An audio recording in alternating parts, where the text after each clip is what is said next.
الحمد للہ رب العالمین والعاقبۃ للمتقین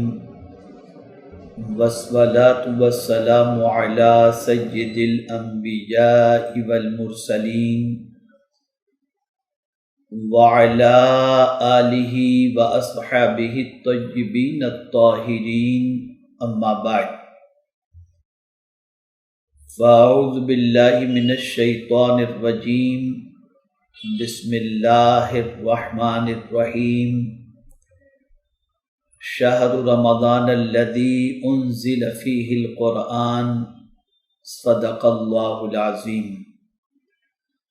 الصلاۃ والسلام علیک یا رسول اللہ الصلاۃ والسلام علیک یا حبیب اللہ الصلاۃ والسلام علیک یا نبی اللہ الصلاۃ والسلام علیک یا نور اللہ وعلی آلک واصحابک یا حبیب اللہ صلی اللہ تعالی علیک وآلہ وسلم۔ میرے پیارے آقا صلی اللہ تعالی علیہ وسلم کے پیارے دیوانوں، شعبان المعظم رخصت ہونے کے قریب ہے اور ماہ رمضان المبارک کی آمد ہے۔ اللہم بارک لنا فی رجب و شعبان وبلغنا رمضان۔ اللہ تعالیٰ آقا کریم رؤوف الرحیم علیہ التحیۃ والتسلیم کے صدق و طفیل ہم سب کو ماہ رمضان المبارک نصیب فرمائے، خیر سے رکھے اس میں، اور پروردگار جل جلالہ خیر کے کاموں کی توفیق عطا فرمائے۔ سنی دعوت اسلامی کا یہ شعبان المعظم کے آخری ہفتے کا اجتماع ہے، اور اس اجتماع کے اندر میں آپ کو رمضان اور قرآن سے متعلق کچھ باتیں عرض کرنے کی سعادت حاصل کروں گا۔ اللہ رب العزت جل جلالہ آقا کریم رؤوف الرحیم علیہ التحیۃ والتسلیم کے صدق و طفیل مجھے حق کہنے اور آپ سب کو حق سننے کی توفیق عطا فرمائے۔ قرآن مقدس میں پروردگار جل جلالہ نے ارشاد فرمایا، شہر رمضان الذی انزل فیہ القرآن، رمضان کا مہینہ جس میں قرآن اترا۔ لفظ شہر اس کے معنی کیا ہوتا ہے، اسے تھوڑا سا سمجھنے کی کوشش کریں۔ شہرن کے معنی ہوتا ہے ظاہر ہونا، اسی سے اشتہار بھی ہے، اسی سے بھی کسی شہر کو شہر کہتے ہیں۔ آپ کہیں اگر سفر میں ہوں اور سفر کرتے کرتے کرتے کہیں لائٹنگ نظر آ جائے، اسٹریٹ لائٹ نظر آ جائے، کمکمے نظر آ جائیں، آبادی نظر آ جائے، تو آپ کی زبان سے فوراً نکلتا ہے کہ کوئی شہر آ گیا، اس لیے کہ شہر کے معنی ہوتا ہے ظاہر ہونا۔ اسی سے یہ شہرون ہے۔ ماہ رمضان المبارک کا چاند جیسے ہی نظر آ جاتا ہے تو فوراً ماہ رمضان المبارک ظاہر ہو جاتا ہے، اسی لیے اسے شہرون کہتے ہیں۔ میرے پیارے آقا صلی اللہ علیہ وسلم کے پیارے دیوانوں، پروردگار جل جلالہ نے قرآن مقدس میں یوں تو 12 مہینوں کا تذکرہ فرمایا، ان عدۃ الشہور عند اللہ 12 شہرا فی کتاب اللہ یوم خلق السماوات والارض منها 4 حرم۔ گنتی کے اعتبار سے پروردگار جل جلالہ نے 12 مہینے رکھے ہیں جب سے اس نے زمین و آسمان کی تخلیق فرمائی، لیکن ان 12 مہینوں میں سے کسی مہینے کا نام صراحت کے ساتھ، یہاں تک کہ حرمت والے مہینے کا نام بھی صراحت کے ساتھ پروردگار جل جلالہ نے قرآن مقدس میں بیان نہیں فرمایا۔ واحد ماہ رمضان المبارک ایسا مہینہ ہے جو نام کے ساتھ قرآن مقدس کے اندر مذکور ہے۔ اب ماہ رمضان کا نام رمضان کیوں رکھا گیا؟ جیسے ہر مہینے کے نام کی کوئی نہ کوئی وجہ تسمیہ ہے، ایسے ہی ماہ رمضان المبارک کے حوالے سے بھی آپ ذہن میں رکھیں کہ اس ماہ مبارک کا نام رمضان رکھنے کی بھی وجہ ہے۔ رمضان کے معنی ہوتا ہے شدید گرمی اور تپش، شدید حرارت۔ ایک تو باہر کی بھی حرارت ہوتی ہے اور بھوک اور پیاس کی وجہ سے انسان کے جسم کے اندر بھی حرارت ہوتی ہے، اس کا جگر جل رہا ہوتا ہے اور باہر کی گرمی کی وجہ سے اس کا ظاہری بدن بھی جھلس رہا ہوتا ہے۔ اور اسی کے ساتھ ساتھ چونکہ بھوک اور پیاس کی وجہ سے جو اس کا جگر جلتا ہے اور اللہ کی رضا کے لیے وہ بھوک اور پیاس کو برداشت کرتا ہے، تو پروردگار جل جلالہ اس کی اطاعت کی وجہ سے اور اس تپش کو برداشت کرنے کی وجہ سے اپنے محبوب صلی اللہ علیہ وسلم کے صدقہ و طفیل اس کے گناہوں کو جلا کر کے خاک کر دیتا ہے۔ میرے پیارے آقا صلی اللہ تعالی علیہ وسلم کے پیارے دیوانوں، تو رمضان سے بنا ہے جس کے معنی شدید حرارت اور تپش کے ہوتی ہیں، اور آپ دیکھیں انسان کا اندر سے جگر کتنا جل رہا ہوتا ہے دن بھر کی بھوک اور پیاس کی برداشت کرنے کی وجہ سے، کہ جیسے ہی افطار کا وقت آتا ہے تو سب سے زیادہ اگر کسی چیز کی طلب اور تڑپ ہوتی ہے تو وہ پانی یا شربت پینے کی تڑپ ہوتی ہے، تاکہ کسی بھی اعتبار سے جگر کو ٹھنڈا کیا جا سکے۔ میرے کریم کا کتنا بڑا کرم ہے کہ چند گھنٹوں کی بھوک اور پیاس کو برداشت کروا کر اس نے پانی جیسی عظیم نعمت کی قدر کا ہمیں شعور بخشا اور ہمیں احساس دلایا کہ میرے بندو، جس پانی کا تم مس یوز کرتے ہو، غلط استعمال کرتے ہو، تم دیکھو کہ یہ پانی کتنا اہم ہے کہ چند گھنٹوں کی اختیاری بھوک اور پیاس کی وجہ سے جب افطار کا وقت آتا ہے تو تم پانی پر کتنا ٹوٹ پڑتے ہو، اور پانی کے بغیر تمہاری طبیعت کی سچویشن کیا ہوتی ہے۔ پیاس کی وجہ سے اور بھوک کی وجہ سے انسان کی جو سچویشن ہوتی ہے، تو گویا مولا کھانے اور ساتھ ہی ساتھ مشروبات اور پانی کے حوالے سے ہمارے اندر ان نعمتوں کی قدر کا احساس پیدا فرماتا ہے۔ میرے پیارے آقا صلی اللہ تعالی علیہ وسلم کے پیارے دیوانوں، ہر نبی جن پر بھی اللہ عز و جل نے کتابیں نازل فرمائیں، وہ کتابوں کے حصول سے پہلے روزے سے رہا کرتے تھے۔ خود حضرت موسیٰ علی نبینا علیہ الصلاۃ والتسلیم 40 روز تک کے لیے اللہ عز و جل کی وحی کی آمد سے پیشتر اپنے آپ کو روزے میں رکھ لیتے اور علائق دنیا سے اور دنیا کے انسانوں سے اپنے تعلق کو کسی حد تک توڑ کر اپنے رب کی یاد میں مصروف ہو جاتے تھے، اور پھر وحی الہی کا نزول حضرت موسیٰ کلیم اللہ علیہ الصلاۃ والتسلیم پر ہوتا۔ ایسے آقا کریم صلی اللہ علیہ وسلم کی حیات طیبہ کا بھی اگر جائزہ لیا جائے تو پیغمبر رحمت صلی اللہ تعالی علیہ وسلم نزول قرآن سے پہلے تھوڑا سا توشہ لے کر غار حرا تشریف لے جاتے، وہاں عبادت و ریاضت میں تنہائی میں اپنے اوقات کو گزارتے، اور انہی تنہائی میں گزرنے والے اوقات میں سے پروردگار جل جلالہ نے ایک مرتبہ وحی الہی کو نازل فرما کر رسول گرامی وقار صلی اللہ تعالی علیہ وسلم کو قرآن جیسی عظیم نعمت قلب مصطفیٰ صلی اللہ علیہ وسلم پر نازل فرما کر رسول اعظم کا مقام اور قرآن مقدس کا مقام ظاہر فرما دیا۔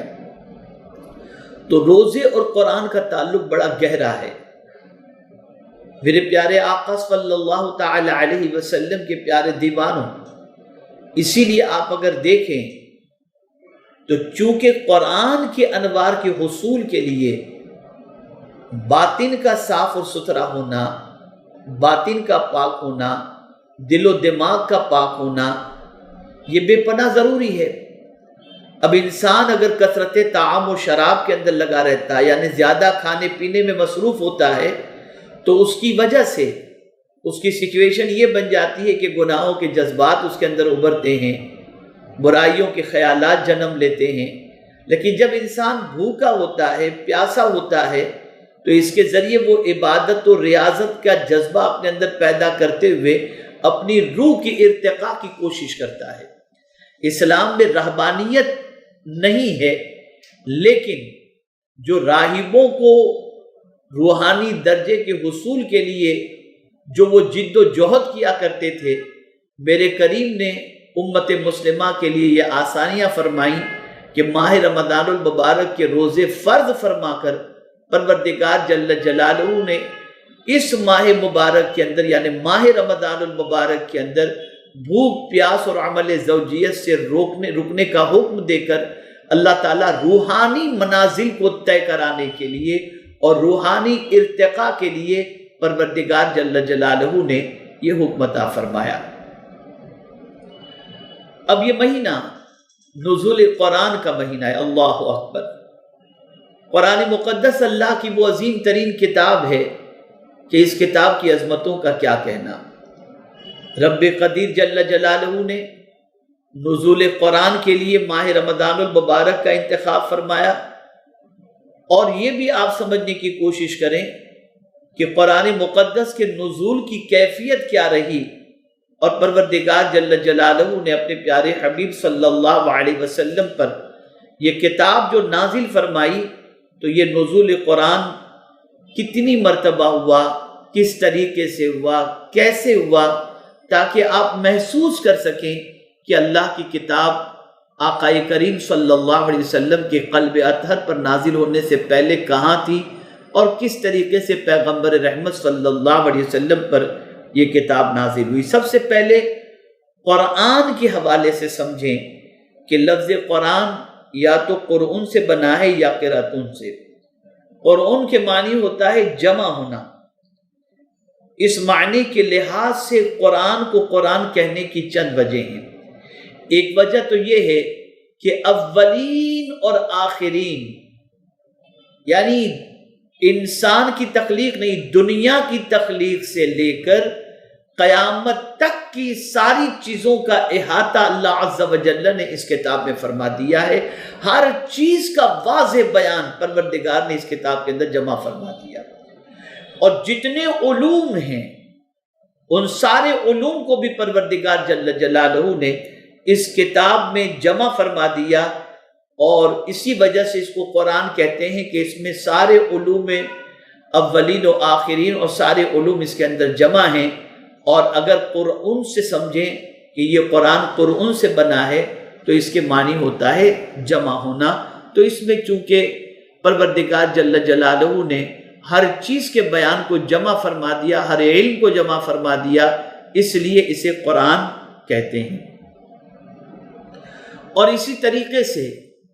یہ کتاب ایسی کتاب ہے کہ بکھرے ہوئوں کو جمع کرتی ہے۔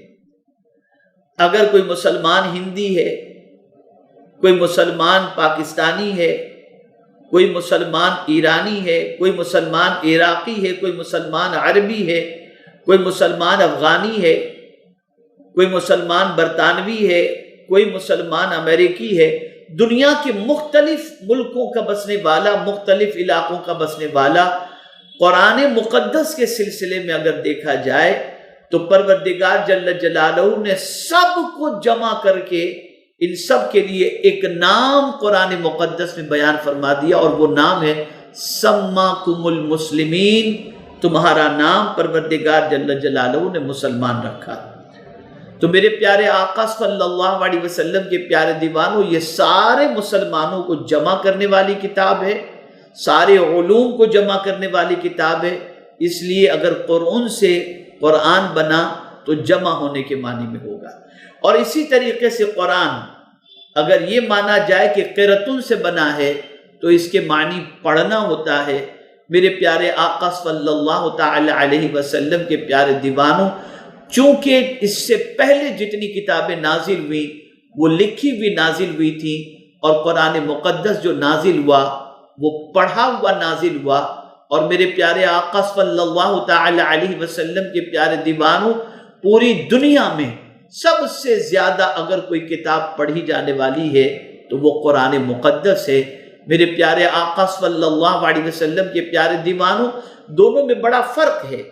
لکھے ہوئے میں اور پڑھے ہوئے میں۔ لکھے ہوئے کا معنی ایک ہی مراد لیا جاتا ہے، لیکن پڑھے ہوئی جو چیز ہوتی ہے، پڑھا ہوا جو کلام ہوتا ہے، اس کے کئی معنی مراد لیے جا سکتے ہیں اور کئی معنی اس سے اخذ کیے جا سکتے ہیں۔ مثال کے طور پر لکھا ہوا ہے آپ دہلی جاؤ گے، تو پڑھنے والا جب پڑھے گا تو یہی سمجھے گا کہ آپ دہلی جاؤ گے، مجھے دہلی جانے کے لیے کہا جا رہا ہے۔ لیکن اسی کو اگر بولنے کے انداز میں دیکھا جائے تو کئی معنی نکلیں گے۔ آپ دہلی جاؤ گے یہ ایک جملہ ہوا، لیکن اس کو کئی معنی میں کہا جا سکتا ہے۔ آپ دہلی جاؤ گے یہ ایک سوالیہ انداز ہو گیا، آپ دہلی جاؤ گے، آپ دہلی جاؤ گے یہ پوچھنے کا انداز ہو گیا۔ اسی طریقے سے آپ دیکھیں کہ آپ دہلی جاؤ گے یہ حکم ہو گیا۔ اسی طریقے سے آپ دیکھیں آپ دہلی جاؤ گے یہ ایک تعجب کی بات۔ تو ایک ہی جملہ کئی اعتبار سے بولا جاتا ہے، تو لکھے ہوئے کے مقابلے میں پڑھا ہوا جو معاملہ ہوتا ہے اس کے اندر کئی معنی مراد لیے جا سکتے ہیں ایک ہی جملے کے۔ تو پروردگار جل جلالہ نے اس کتاب کو پڑھی ہوئی نازل فرمائی، اور اس سے پہلے والی کتابوں کو پروردگار جل جلالہ نے لکھی ہوئی نازل فرمائی۔ اب میرے پیارے آقا صلی اللہ تعالی علیہ وسلم کے پیارے دیوانوں، نزول کے حوالے سے سمجھیں۔ نزول کے معنی ہوتا ہے اوپر سے نیچے اترنا۔ قرآن مقدس دو طریقوں سے نازل ہوا، جبریل امین آتے تھے اور آ کر سناتے تھے، یہ نزول بذریعہ قاصد ہوا۔ قرآن کریم کی بعض آیتیں معراج میں بغیر واسطے جبریل امین علیہ الصلاۃ والتسلیم کو عطا کی گئیں، جیسا کہ مشکات شریف باب المعراج میں کہ سورہ بقرہ کی آخری آیتیں حضور صلی اللہ علیہ وسلم کو معراج میں عطا کی گئیں، لہذا قرآن کا نزول دوسری آسمانی کتابوں کے نزول سے شاندار ہے۔ یہاں میں آپ کو بتاؤں، یک بارگی قرآن نازل ہوا، یہ لوح محفوظ سے پہلے آسمان پر یک بارگی نازل ہوا، اور اس کو کہتے ہیں انزلہ کے اعتبار سے اوپر سے نیچے اترنا۔ اور اسی طریقے سے تھوڑا تھوڑا کر کے پیغمبر رحمت صلی اللہ علیہ وسلم پر قرآن مقدس جو نازل ہوا، یہ 23 سال کے عرصے کے اندر نازل ہوا، جس کو تنزیل کہتے ہیں، باب تنزیل سے، تفعیل سے۔ تو میرے پیارے آقا صلی اللہ تعالی علیہ وسلم کے پیارے دیوانوں، اب یہ بھی سمجھنے کی کوشش کریں کہ قرآن مقدس یکبارگی نازل ہوا لوح محفوظ سے پہلے آسمان پر، اور وہ شب قدر میں نازل ہوا ماہ رمضان کے اندر، انا انزلناہ فی لیلۃ القدر کے ذریعے پروردگار نے واضح فرما دیا، اور پھر 23 سال کی مدت میں۔ لیکن یہاں یہ وضاحت کر دوں کہ 23 سال میں جو حضور صلی اللہ علیہ وسلم پر قرآن مقدس جو نازل ہوا، تھوڑا تھوڑا جو نازل ہوا، وہ صرف 23 سال میں رمضان ہی میں نازل نہیں ہوتا، بلکہ پروردگار جل جلالہ کے پیارے حبیب صلی اللہ علیہ وسلم پر جب پروردگار جل جلالہ نے چاہا اور حضور صلی اللہ علیہ وسلم پر نازل ہونے کی پروردگار جل جلالہ نے چاہا تو اللہ کے رسول صلی اللہ علیہ وسلم پر آیات نازل ہوتی رہی، اور یہ 23 سال کے طویل عرصے کے اندر رحمت عالم صلی اللہ علیہ وسلم پر ضرورت کے اعتبار سے تھوڑا تھوڑا نازل ہوتا رہا۔ لیکن یہ 23 سال کی مدت جو ہے، اس کے اندر قطعی طور پر یہ نہ سمجھا جائے کہ رمضان ہی میں 23 سال تک نازل ہوتا رہا، بلکہ دیگر مہینوں کے اندر بھی قرآن مقدس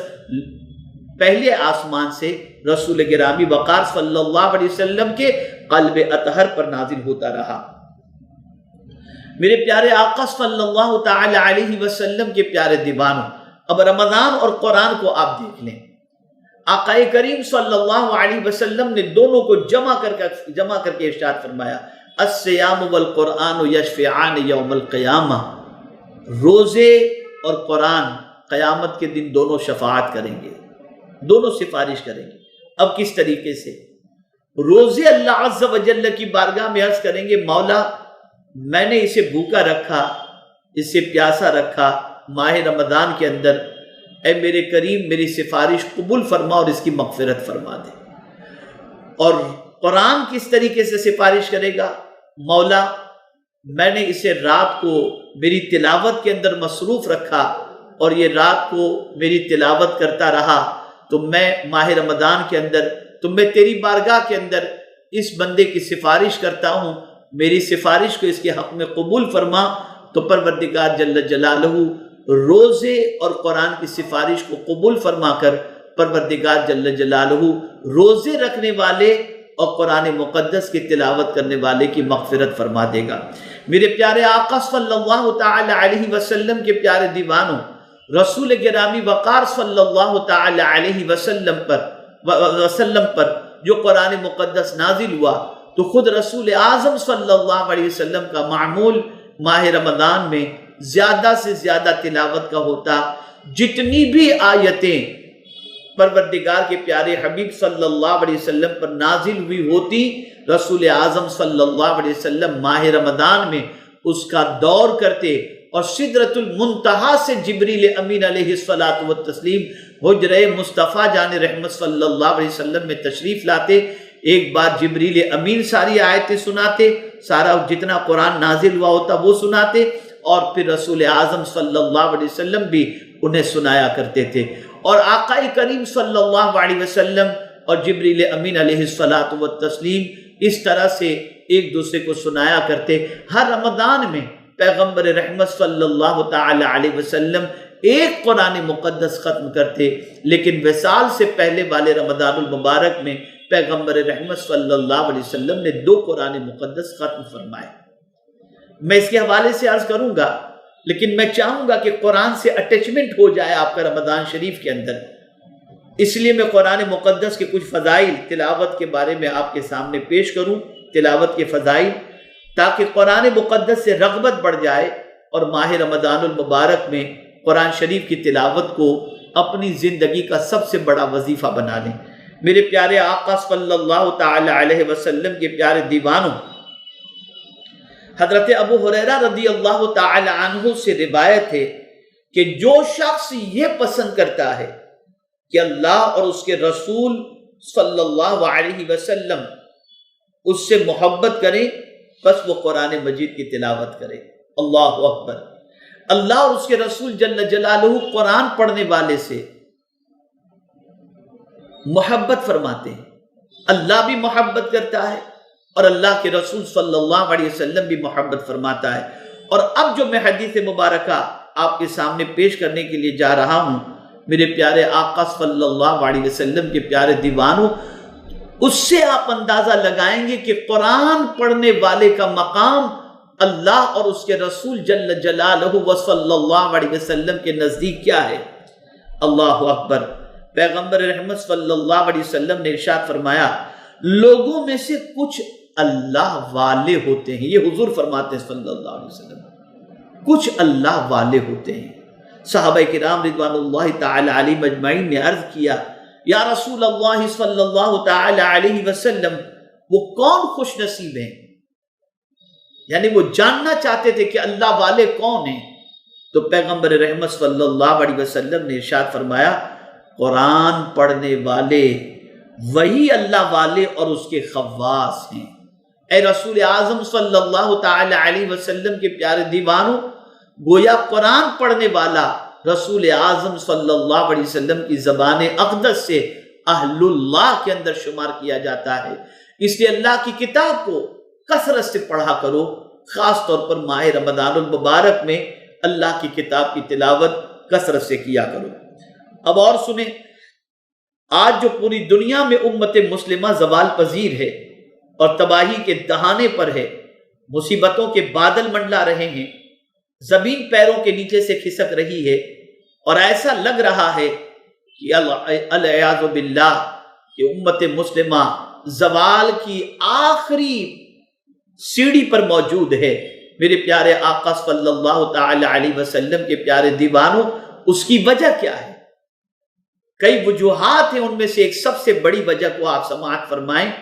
اور اس حدیث مبارکہ سے آپ اندازہ لگائیں اور احتساب کریں، تاکہ آپ کو پتہ چلے کہ ہماری کون سی بڑی کوتاہی ہوئی جس کی وجہ سے ہم زوال پذیر ہوئے۔ اللہ اکبر۔ پروردگار جل جلالہ نے قرآن مقدس کو رشد و ہدایت کی کتاب فرمانے کے ساتھ ساتھ حضرت ابو سعید خدری رضی اللہ تعالیٰ عنہ روایت کرتے ہیں قرآن شریف سے متعلق کہ اللہ کے رسول صلی اللہ علیہ وسلم نے ارشاد فرمایا، کتاب اللہ حبل ممدود من السماء الى الارض، اللہ کی کتاب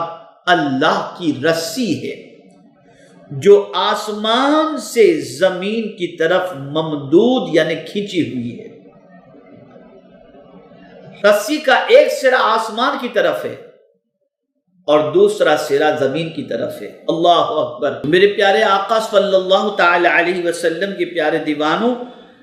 اس حدیث میں اللہ کی رسی کہا گیا اور اس کے ذریعے رب تک رسائی ممکن ہے۔ اسی مفہوم کی ایک اور حدیث میں آقا کریم صلی اللہ علیہ وسلم نے فرمایا، قرآن کا ایک کنارہ اللہ کے دست قدرت میں ہے اور دوسرا کنارہ تمہارے ہاتھوں میں ہے، بس اس کو مضبوطی سے تھام لو، بے شک اس کے بعد نہ تم ہلاک ہوگے اور نہ ہی گمراہ ہوگے۔ اللہ اکبر۔ میرے پیارے آقا صلی اللہ تعالی علیہ وسلم کے پیارے دیوانوں، اگر کوئی قرآن شریف کی تلاوت کرتا ہے تو گویا اس نے پروردگار جل جلالہ کی اس رسی کو تھام لیا جس کا ایک سرا مولا کے دست قدرت میں ہے۔ اب آپ مجھے بتاؤ،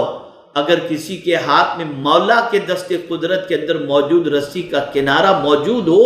اور تھاما ہوا ہو، کیا وہ ہلاک ہو سکتا ہے؟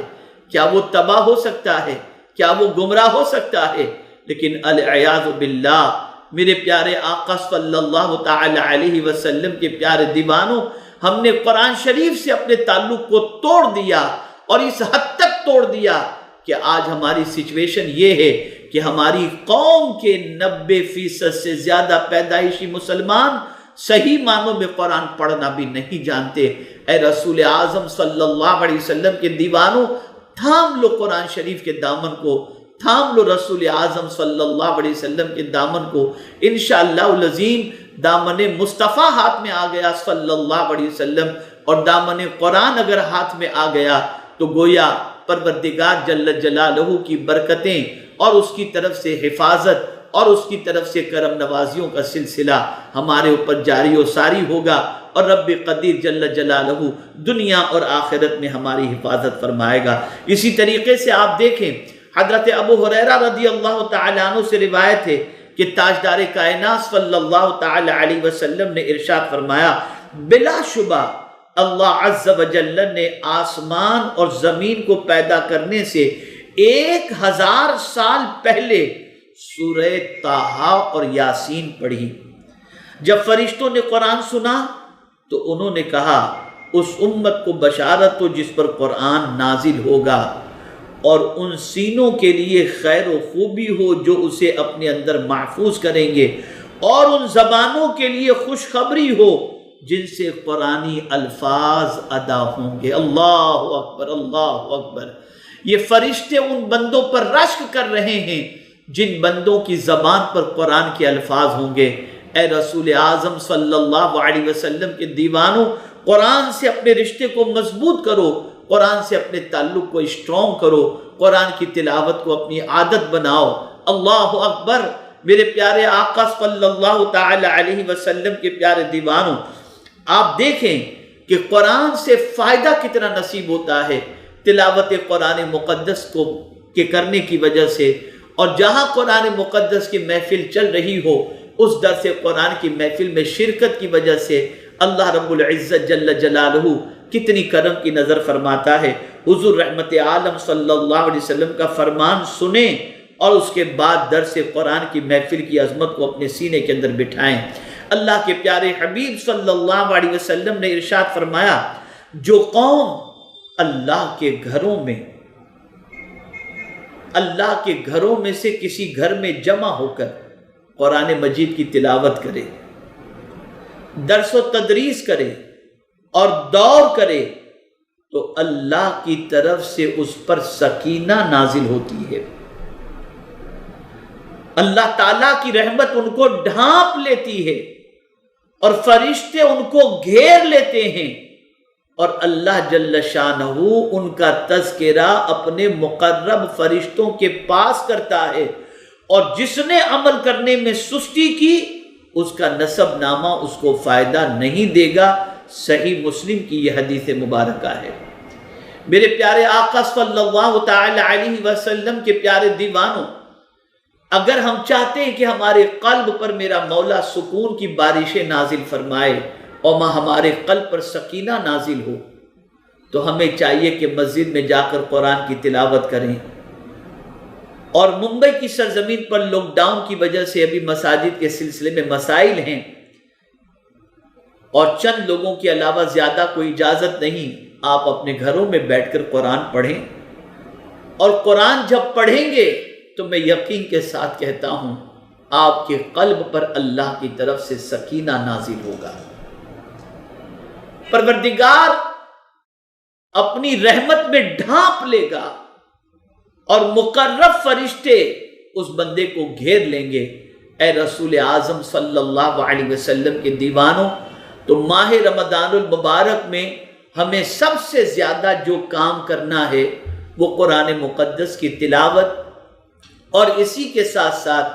ہم انشاءاللہ العظیم آپ کی خدمت بابرکت میں ایک چارٹ قرآن سے متعلق پیش کریں گے، اور گزارش کریں گے کہ اس چارٹ کے مطابق آپ ماہ رمضان میں اپنا شیڈول بنا لیں اور اس کے مطابق آپ عمل کرنے کی کوشش کریں۔ انشاءاللہ العظیم قرآن مقدس کی برکتیں بھی آپ کو حاصل ہوں گی، اور قرآن مقدس کے